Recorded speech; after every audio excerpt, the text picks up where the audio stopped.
Dr. Nick Gregg come and present complementary information to what Dr. Hermes had, because they work as partner in a really nice partnership. It's been amazing to watch Dr. Gregg's career develop before our eyes and grow into the scientist that he is today. And I'm always kind of awestruck by the kind of data that he's able to present for us. So looking forward to your talk, Dr. Gregg. All right, yep, I'm Nick, and I'm going to be talking about discovering thalamic connectivity and treating epilepsy. So just to quickly start with a case. This is a patient we have active treatment going with in the hospital. This is a woman in her 40s. Around 15 years of age, she developed frequent motor seizures involving the right side of her body, occurring multiple times daily. She was evaluated at a couple outside institutions over the years. At one center, she had a left frontal lobectomy, which we can see here. And subsequent to that, was enrolled in the clinical trial of anterior nucleus of the thalamus deep brain stimulation. And so despite having had a frontal lobectomy and DBS leads placed into her thalamus, she continues to have seizures daily.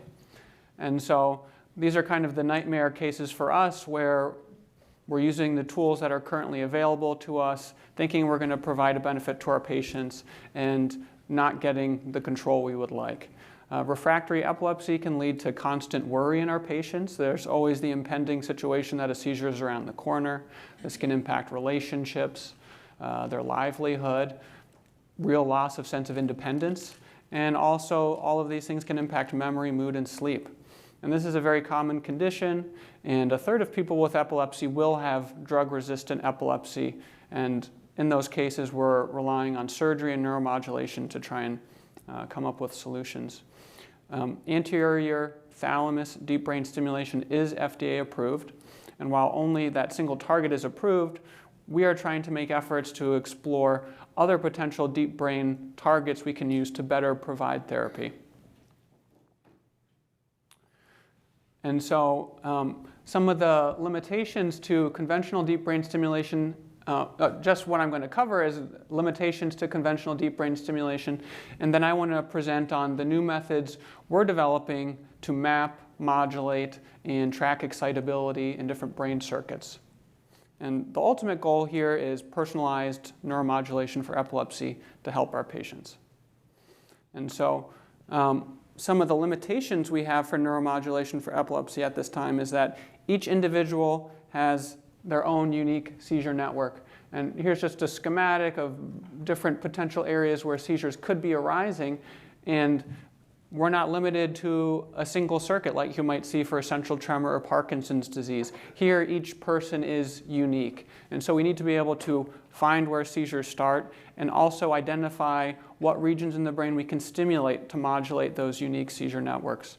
In addition to that, the biomarker we use to tune our stimulation settings are epileptic seizures. And these occur quite rarely. And because they can result in amnesia to the events, patient-reported seizure diaries are also unreliable. So we have a long latency, unreliable biomarker we're trying to use to tune stimulation. Obviously, that's a challenge. So this results in the situation where conventional therapy rarely achieves seizure freedom, does not work for everyone. We have a long latency to response, and after 1 year, the average person has about a 50% reduction in their seizures, and we'd really like to do better than that for our patients. In order to try and move the ball forward, we're trying to shift, instead of just relying on clinical biomarkers, can we use electrophysiology?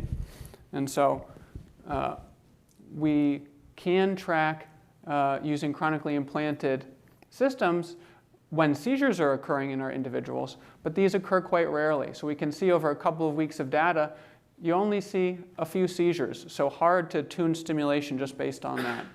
We'd like to use short latency biomarkers. So even in between seizures, people with epilepsy will have changes in their seizure network to indicate this area is irritable. So these interictal epileptiform discharges are occurring many times per minute. Can we use that as a biomarker with which to tune stimulation?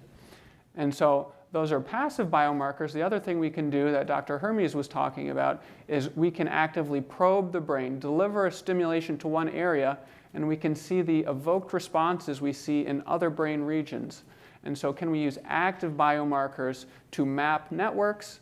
We can do that at a time point 0, map connectivity. Then we can give some sort of intervention, whether it's a medication or some sort of treatment stimulation, repeat these evoked potential measurements, and now we can see our intervention, how did it change brain connectivity and excitability. And so to achieve this, this is going to be work relying on stimulation and monitoring that occurs during stereotactic EEG with thalamic sampling.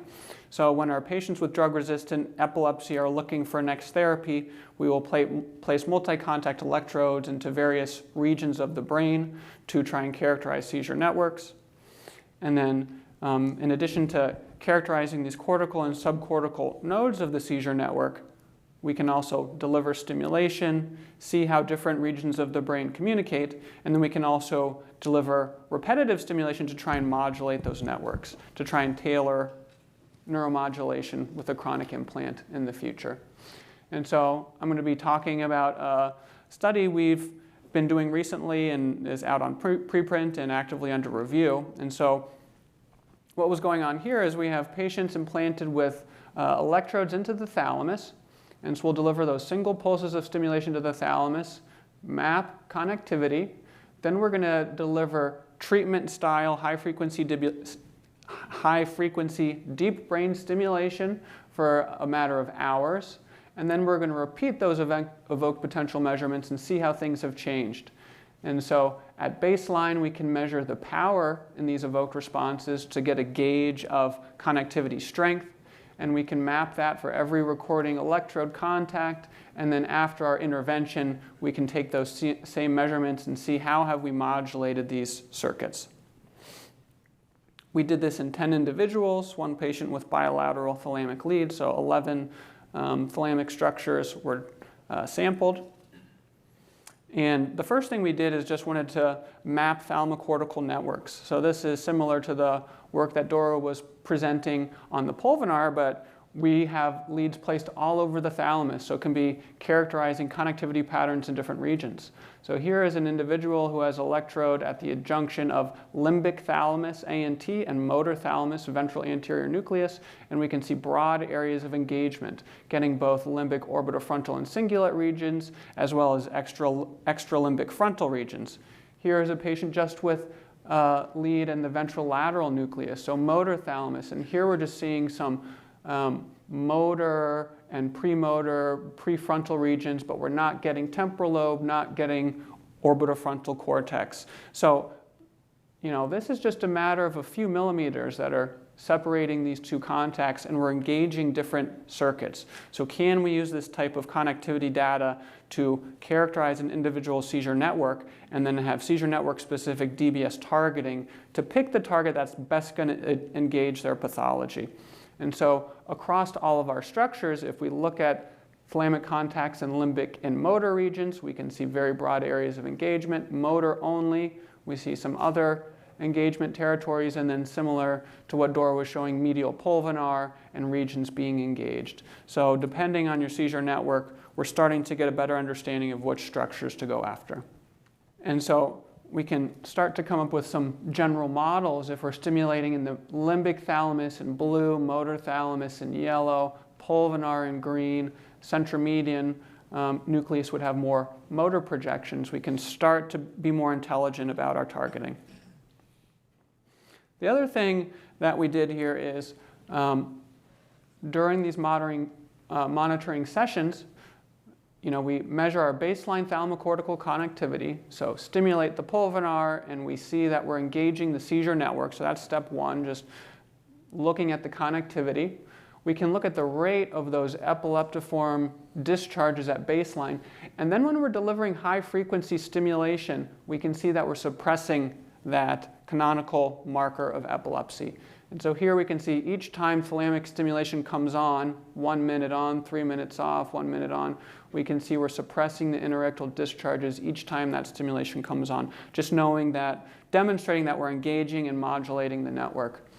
And what we can see is if we look at connectivity strength at baseline and plot it along the x-axis and degree of modulation of those interictal discharges along the y-axis, we can see connectivity strength is very important for determining are you able to modulate the circuit. So we can demonstrate if you engage the circuit, if you deliver a therapeutic stimulation set, we can modulate that interictal activity with high statistical significance.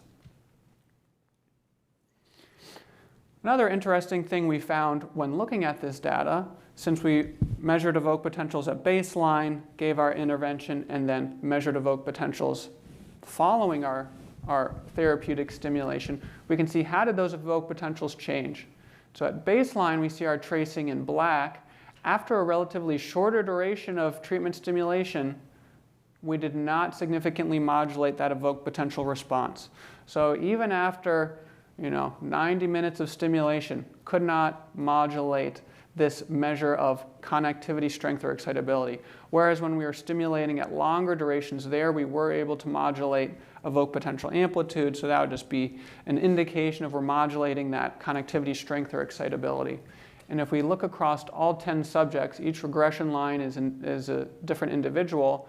So we're looking at connectivity strength and degree of modulation of evoked potential amplitude. Well-connected regions stimulated for a sufficient period of time, we had a large suppression in evoked potential amplitude.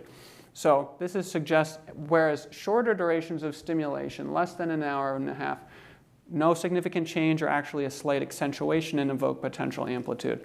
So what we're seeing is some subacute neuroplastic mechanism where acutely high-frequency stimulation is not modulating the circuit, but after you continue with that stimulation for longer durations, neuroplastic mechanisms kick in to try and suppress the excitability in that circuit to get it back to a more normal setting.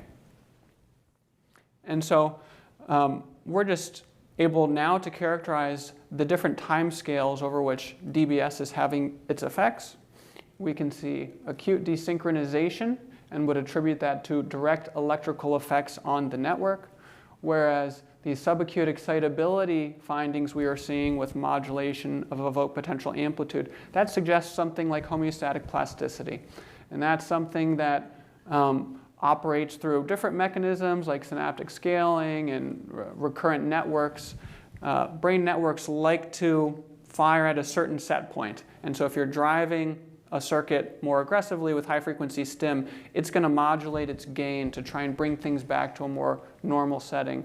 And so perhaps that's one mechanism by which high-frequency stimulation is reducing seizures over these long time scales. That gain is being shifted down.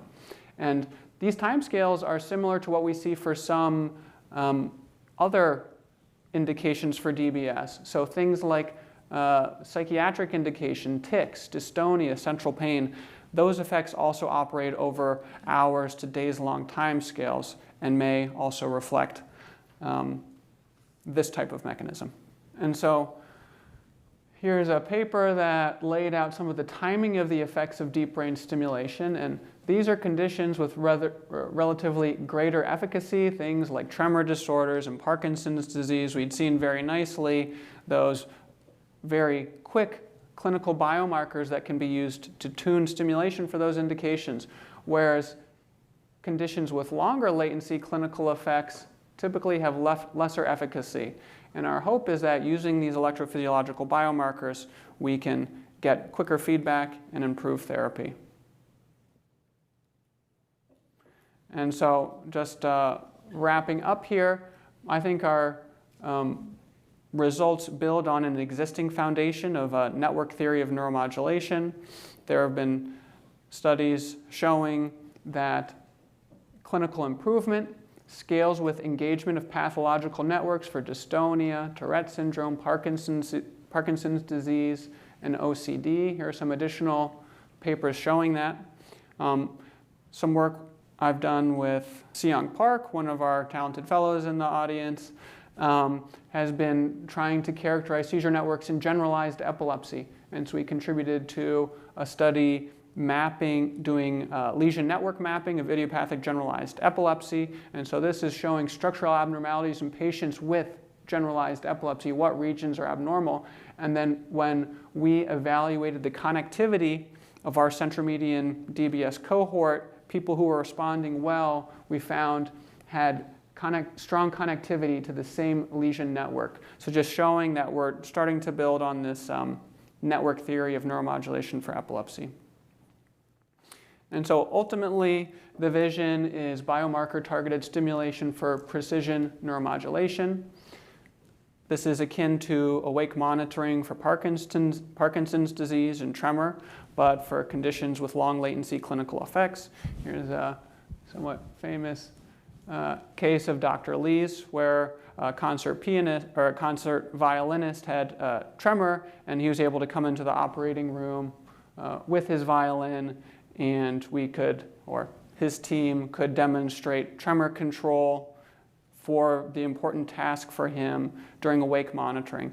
And we'd like to do the same type of thing, but bringing that or relying on electrophysiological biomarkers. So this type of model allows us to characterize electrophysiological signatures of disease. We can map and optimize the engagement of these pathological circuits, tune stimulation to modulate disease biomarkers, confirm tolerability, and this is very applicable to epilepsy, but many other potential conditions that don't have these quick biomarkers. So this is a platform that hopefully we can bring to other conditions as well. Just want to express my gratitude for the fantastic team I've had the pleasure of working with. Just an all-star lineup, I think, and a lot of complementary skills. And moving forward, we're going to be bringing this type of approach to a multi-center study, trying to bring biomarker-targeted stimulation in collaboration with a company to try and bring this technology to other centers as well. Happy to take any questions.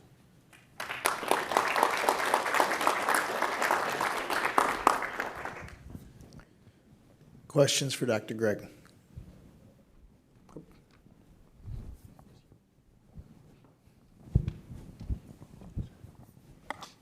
Thanks for the talk. It's really inspiring. So the cycling that you talked about, where it was like 1 minute on and 3 minutes off, did you test different cycling paradigms, or some of the energy and longevity of devices is correlated to this cycling? So do you think there's a world where you could stim for 1 minute and then 12 minutes off or something like this? You'd look into this? Sure, yeah, we've tried different cycling patterns. The longest off phase we've tried is 5 minutes, and what we've actually seen sometimes is that for the stimulation on for 1 minute, we can initially suppress those interictal discharges, and then sometimes after 20, 30, 40 seconds, they start to come back. And so instead of going longer, what we've actually tried is some rapid cycling in patients. So instead of the 1 on, 3 minutes off, we've done 10 seconds on, 10 seconds off. And in some of those instances, we've been able to more persistently modulate the epileptiform discharges. What the perfect cycling pattern is, I don't know. But we're getting to the point where with sensing devices, chronic implants that can measure these biomarkers, we can just screen a bunch of different parameter sets and see what the data tells us. I don't think there's going to be a one-size-fits-all, so I think a lot of this is get the more powerful technology platform, have some protocols that we can implement, and let the data lead us. So thanks. On the one where you showed the time dependency, 1.5 hours, is kind of a sweet spot. The thing I noticed, though, is the baseline was significantly different between those two. So what were the other variables that were changing? It just confused me a little bit. And so I thought it was like within a patient, you'd have baseline and say, what's the response? Yeah, no, it's fair. I mean, part of it is some of these yellow ones are hidden behind the blue plots as well. But yes, I'm not sure why we have a bit of that shift. There's so many things going on with clinical practice, so we've got a lot of other variables we're trying to contend with. One subject in this cohort had medications introduced between baseline evokes and the post-intervention evokes. Other people had been on stable medications, however. we had everybody in the awake state for the evoked potentials at baseline and after, which certainly affects these things a lot. I don't have a great explanation why we have that, that shift But there. the overall trends are consistent with what you're saying. Yeah. Yep.